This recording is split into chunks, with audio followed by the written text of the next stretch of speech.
Probo na ninyo sa'yo. Bukas kalsi sa mga third batch guys. Meron tayong isang followers na nagtatanong dito. Sabi niya, Chingo, anong pwede isuot sa skills test?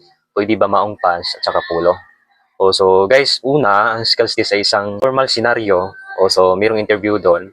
So bawal tayo naka-chinilas, bawal din tayo naka-t-shirt guys. Kasi baka hindi tayo papasukin doon. So ang sinot ko dati guys, naka-pulo ako, tapos naka-black pants, tapos naka-shoes. Pwede naman guys yung ano lang, yung casual lang na polo at saka pants. So, pwede naman yun. Basta wag lang naka-t-shirt guys at at chinilas. So, tapos pinaka-importante sa lahat guys, yung kalimutan yung passport nyo.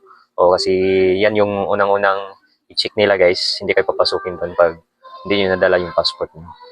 So, bukas na guys, simula na Scales this ng third batch.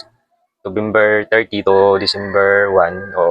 So, good luck po sa lahat. At sana papasa kayong lahat, guys. So, ayun lang, guys.